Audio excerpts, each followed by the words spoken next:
Welcome to NovaDigest, where today's complex global events become clear, balanced, and engaging. Subscribe and transform how you understand the world. Today's news is about Australia finds itself in a precarious economic position as two major external pressures, China's slowing economy and lingering aftershocks from Trump-era U.S. policies, collide with domestic vulnerabilities. While headlines often point to global factors to explain mounting risks, a closer look reveals that Australia's heavy reliance on exports and volatile consumer sentiment also stem from internal decisions and structural blind spots. The Reserve Bank of Australia, RBA, may respond with supersized rate cuts to cushion the blow, but questions remain about whether short-term fixes can address deeper imbalances. The external pressure cooker. The popular narrative centers on two external triggers. First, China's economic fragility threatens demand for Australian commodities. China still accounts for roughly 40% of Australia's exports, especially iron ore, according to RBA data. Any significant reduction in China's infrastructure or manufacturing activity directly hits Australian mining revenue, exposing the inherent risks in concentrating so heavily on a single market. Second, U.S. policies under former President Donald Trump created a ripple effect in global trade and fiscal landscapes. Even though Trump is no longer in office, protectionist measures instituted during his presidency, particularly tariffs and aggressive foreign policy stances, continue to influence investor behavior worldwide. Australia, tied politically to Western allies yet economically to Asia, finds itself straddling two divergent spheres. If trade tensions flare again, global capital flows could shrink, investment in Australia might slow, and export revenues could dip, amplifying domestic headwinds. RBA at the crossroads.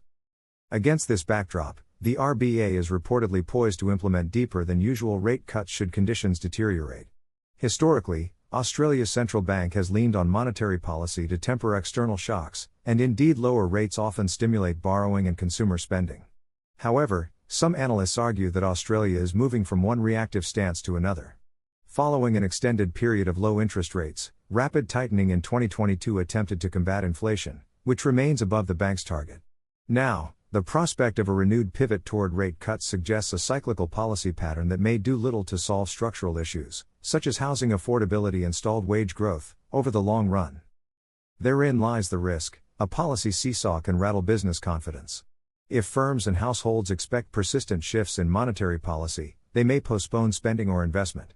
A 2023 study by the Grattan Institute indicated that Australian households carry one of the world's highest levels of household debt, much of it linked to variable rate mortgages. Each rate change, up or down, hits these households with an outsized impact, magnifying economic cycles. Domestic factors often overlooked.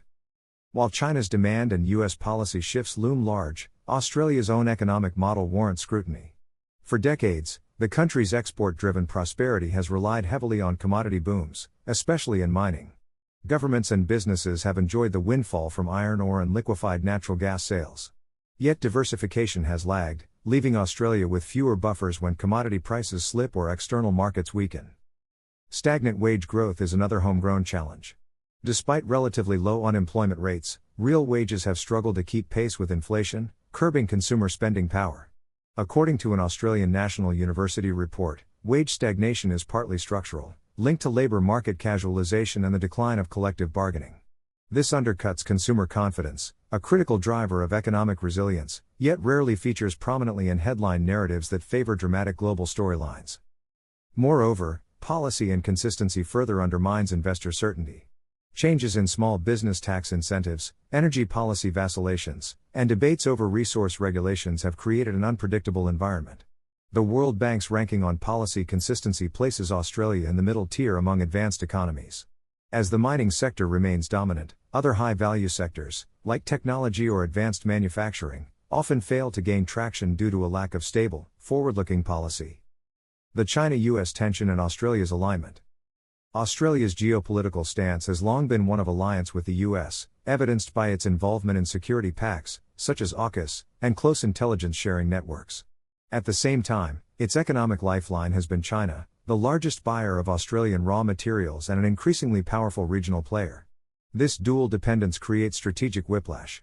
Attempts to counterbalance China's growing influence by strengthening U.S. ties can sour diplomatic relations and risk trade retaliation, as seen in 2020 when China imposed tariffs on Australian wine and barley after political disagreements.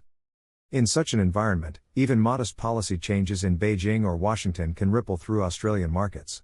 The talk of supersized rate cuts underscores how Australia's policymakers often respond reactively, playing defense rather than offense, when external pressures mount.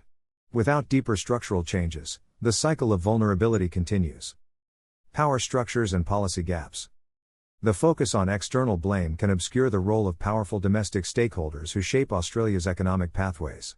Major corporate and financial lobbies, especially in mining, banking, and property, have historically wielded significant influence in Canberra.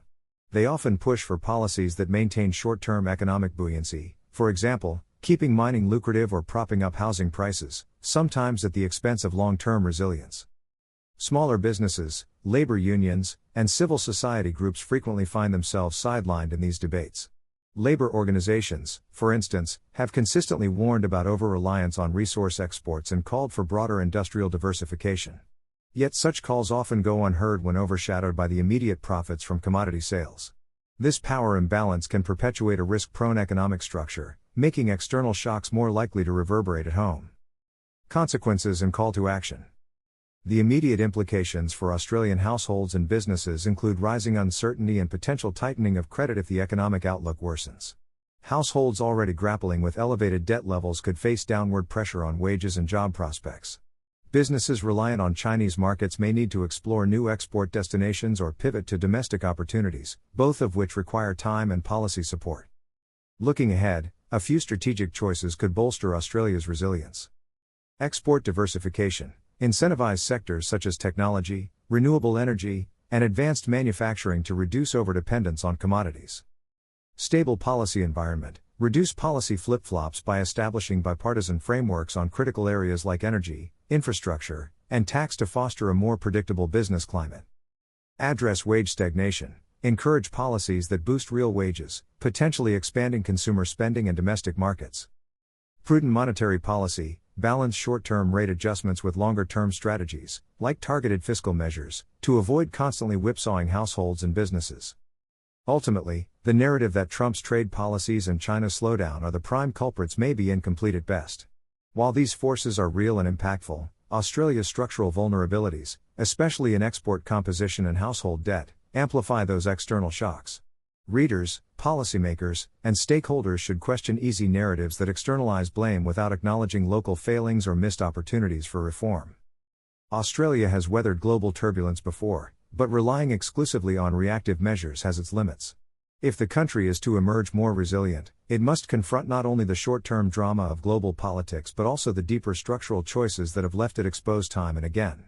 By actively diversifying its economy and stabilizing domestic policy, Australia can shape its own destiny rather than merely absorbing the tremors of faraway decisions. If clarity matters to you, stay with NovaDigest. Subscribe, share, and explore insights that go beyond the headlines, smart, balanced, and made for minds that question more.